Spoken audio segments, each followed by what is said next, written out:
जय हिंद दोस्तों। आज हम पढ़ने जा रहे हैं सामवेद।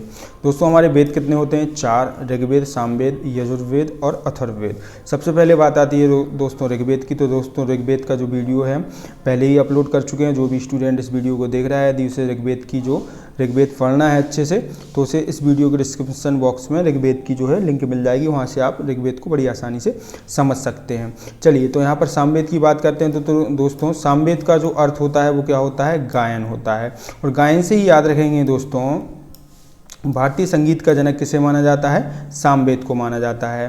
ठीक। और इसके साथ साथ दोस्तों संगीत के 7 स्वर सा रे गा मा पा धा नी किससे लिए गए हैं? सामवेद से ही लिए गए हैं। इसके बाद हम बात करें दोस्तों, जो हमारा सामवेद है इसका उपवेद क्या है? तो इसका उपवेद है गांधर्व वेद। क्या है?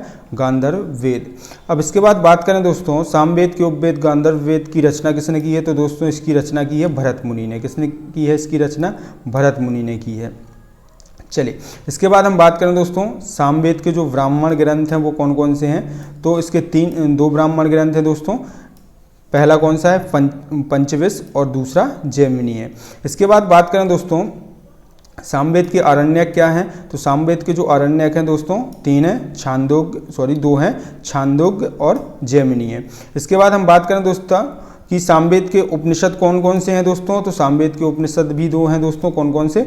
छांदोग्य और जैमिनी है। अब यहाँ पर दोस्तों आपको समझ में नहीं आ रहा होगा कि ये ब्राह्मण ग्रंथ, आरण्यक और उपनिषद क्या हैं। तो दोस्तों हम जब हमारे वेद कंप्लीट हो जाएंगे इसके बाद हम ब्राह्मण ग्रंथ, आरण्यक, उपनिषद, पुराण इनको बड़े अच्छे से तरीके से पढ़ने वाले हैं। ठीक। तो अभी हम यहाँ पर केवल इतना देख रहे हैं कि जो हमारा सामवेद है उसका उपवेद गांधर्व वेद है। सामवेद के ब्राह्मण ग्रंथ कौन कौन से हैं? तो पंचविश और जैमिनी हैं। आरण्यक कौन कौन से हैं? छांदोग्य और जैमिनी हैं। और उपनिषद कौन कौन से हैं? तो छांदोग्य और जैमिनी हैं।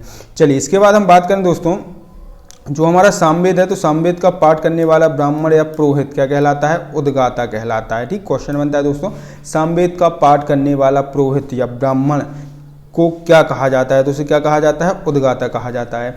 इसके बाद हम यहाँ पर हमने लिखा भी है दोस्तों पुरोहित का कार्य क्या होता है? तो पुरोहित का कार्य दोस्तों ऋचाओं का स्वस्वर गान करना है। शास्वर गान करना किसका कार्य है? पुरोहित का कार्य है।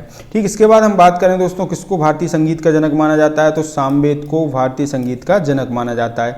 इसके बाद हम बात करें दोस्तों संगीत के 7 स्वर कहाँ से लिए हैं? तो संगीत के 7 स्वर सा रे गा मा पा धा नी सामवेद से ही लिए हैं। इसके बाद हम बात करें दोस्तों सामवेद जो है, सामवेद में 1549 मंत्र हैं, लेकिन इसके 75 मंत्रों के अतिरिक्त जो शेष मंत्र हैं वो किस में पाए जाते हैं? ऋग्वेद में ही पाए जाते हैं, ऋग्वेद में भी पाए जाते हैं। इसलिए दोस्तों सामवेद को ऋग्वेद पर आधारित वेद भी कहा जाता है। ठीक है दोस्तों। तो हम बात करें सामवेद में कुल मंत्रों की संख्या कितनी है दोस्तों? 1549 है, जिसमें 75 मंत्रों के अतिरिक्त शेष ऋग्वेद में भी पाए जाते हैं। इसलिए सामवेद को ऋग्वेद पर आधारित वेद माना जाता है।